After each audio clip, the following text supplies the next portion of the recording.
Alors, bonjour Isabelle. Salut! Alors, cet après-midi, je voulais te poser quelques questions en rapport avec le projet de cinéma d'animation avec iPad que nous avons vécu cet hiver. Mhm. Alors, j'ai quelques questions. Je vais te poser ça en rafale. Je voulais d'abord savoir, Isabelle, est-ce que tu considères que tes élèves ont effectué des apprentissages à travers ce projet de cinéma d'animation et iPad? Oui, beaucoup d'apprentissage. Bon, c'est sûr que, étant dans un milieu assez aisé, plusieurs élèves avaient quand même des iPads à la maison. Par contre, pour eux, un iPad, c'était pour jouer. Tu sais, les petits jeux. Moi, je considère que le cinéma d'animation, c'est beaucoup plus pédagogique que juste des logiciels pour jouer. Fait que, entre autres, bon, ils ont appris comment fonctionne iMovie. Certains élèves ont appris, tu sais, où se retrouvent les photos sur l'iPad, comment on fait pour les déplacer, comment on fait pour les supprimer. Et même, j'ai utilisé Dropbox. Alors, comment on installe, ben, pas on installe, mais comment on dépose nos photos, nos animations dans Dropbox. Qu'est-ce que c'est Dropbox? Ensuite, bon, qu'est-ce qu'ils ont appris? Ils ont appris ben, comment tout faire le montage. On a parlé de couleurs contrastantes. On a parlé tout ça. Ils ont vu, ben, ils ont compris aussi un peu plus comment se faisaient les films d'animation de Walt Disney, même si c'est pas tout à fait la même technique, là. C'est peut-être plus du dessin. On a parlé même au cégep, ce qui s'offre en technique d'animation 3D, les métiers qu'on peut faire avec ça plus tard. Donc, oui, il y a eu quand même beaucoup d'apprentissage. Merci. Est-ce que tu as pu remarquer que les compétences en arts plastiques avaient été développées à travers ce projet-là? Oui, même si je les ai pas évalués pour cette première fois, c'est sûr que on voyait les élèves plus minutieux. On voyait les élèves, on a parlé des couleurs contrastantes, pour qu'on voit bien à travers, ben, quand on va voir le film d'animation, pour pas mettre une bébête noire sur un fond noir. Tu voulais parler des couleurs complémentaires? Ah oui, les couleurs complémentaires. Donc, on a travaillé ça. Certaines équipes les ont plus utilisées que d'autres. Juste à la fin, c'est un peu banal, mais ils devaient écrire leur prénom. Il y en a qui ont mis leur photo avec, mais juste d'écrire leur prénom, de voir qui a été capable d'écrire avec des couleurs complémentaires pour qu'on puisse, que le prénom ressorte bien. C'est ça. C'est drôle à dire, mais parfois, ils vont se forcer, ils vont faire les arts plastiques, on va les mettre dans l'école, puis après ça, bon, c'est fini, on le jette. Mais là, parce que c'était créé sur iPad, oh non, on le jette pas après, là. On veut l'avoir chez nous, on l'a mis sur le portail, on veut le montrer à nos parents. Il fallait que ça soit beau, il fallait qu'on ait le souci du détail. Donc, c'est ça. Ah, c'est intéressant. Donc, le fait que ça soit, qu'il y ait un public cible, qu'il y ait un destinataire, oui, c'était stimulant, puis ça donnait un sens à leur création et à leur communication. Oui. Est-ce qu'au niveau du français, tu as pu remarquer que ça a développé des compétences, par exemple, comme l'écriture du scénario ou bien quand ils ont présenté leur film à la fin, comme une présentation orale? Est-ce que tu pourrais dire que ça a développé aussi des compétences en français? Ça aurait pu en développer un peu plus. Je te dirais que le refaire, j'aborderais ça peut-être un peu autrement. Le scénario, on l'a écrit en prenant moins de temps. Mais, tu sais, je pense qu'ils pourraient l'écrire, même personnellement, en écrivant chacun, puis peut-être choisir le meilleur dans l'équipe. Un coup qu'on a nos bestioles, tu sais, qu'est-ce qu'on fait? Alors là, je pourrais même évaluer, tu sais, carrément, pratiquement une production écrite, là.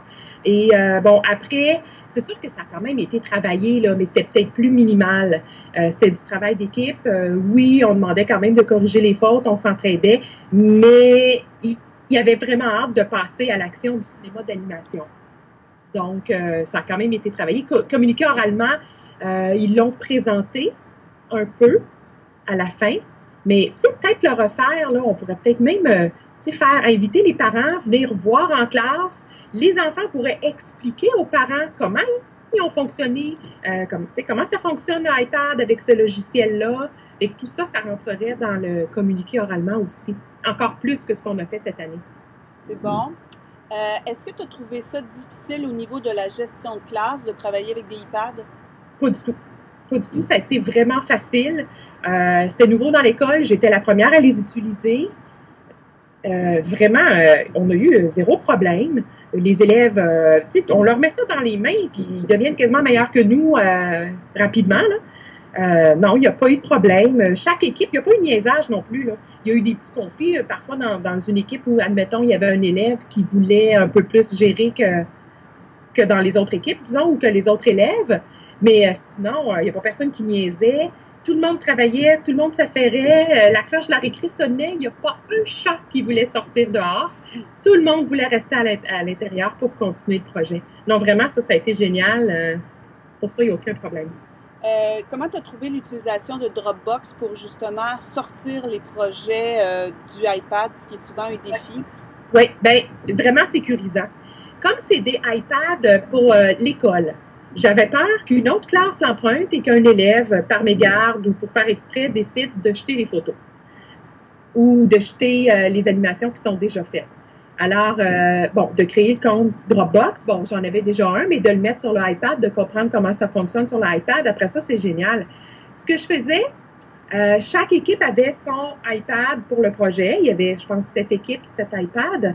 Et j'ouvrais mon Dropbox avec mon compte avant de leur remettre le iPad, ce qui prenait, 15 secondes, même pas par iPad.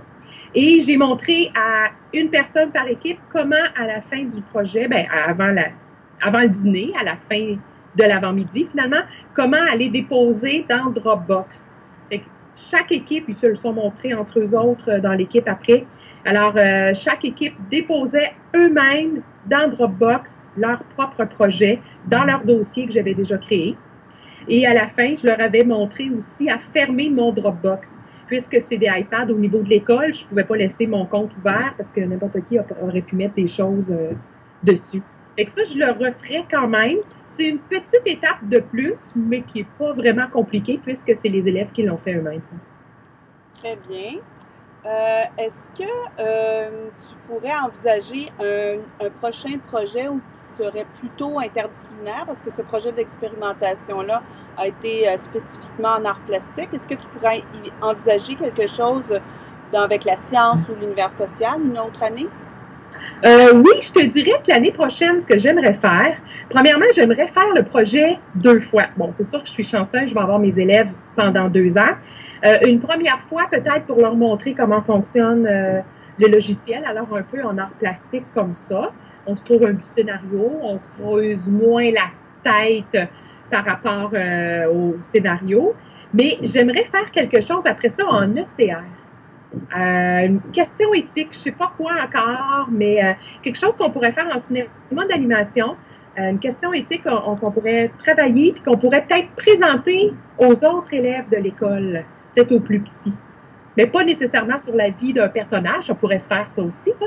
Mais non, plus que ça amène une certaine réflexion pour les élèves. C'est intéressant.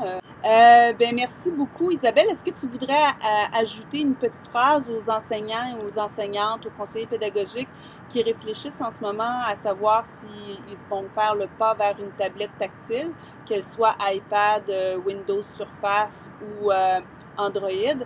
Qu'est-ce que tu pourrais leur dire à ces gens-là qui sont en réflexion? Go, finalement.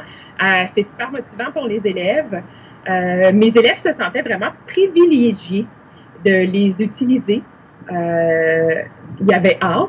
Tant quand est-ce qu'on fait le projet cinéma d'animation, ils ont trouvé ça facile. C'est alléchant pour les autres élèves aussi. C'était tentant. J'entendais les autres élèves des autres classes. Nous aussi, on aimerait ça faire ça.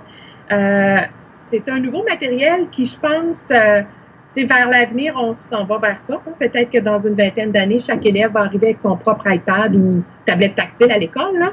Donc, les enfants se l'approprient facilement. Alors, je pense pas qu'on a besoin d'être une pro là-dedans pour faire le projet d'animation. J'en suis la preuve. J'avais déjà touché à un iPad. Ça faisait longtemps que je voulais faire du cinéma d'animation, puis j'avais aucune idée comment ça fonctionnait.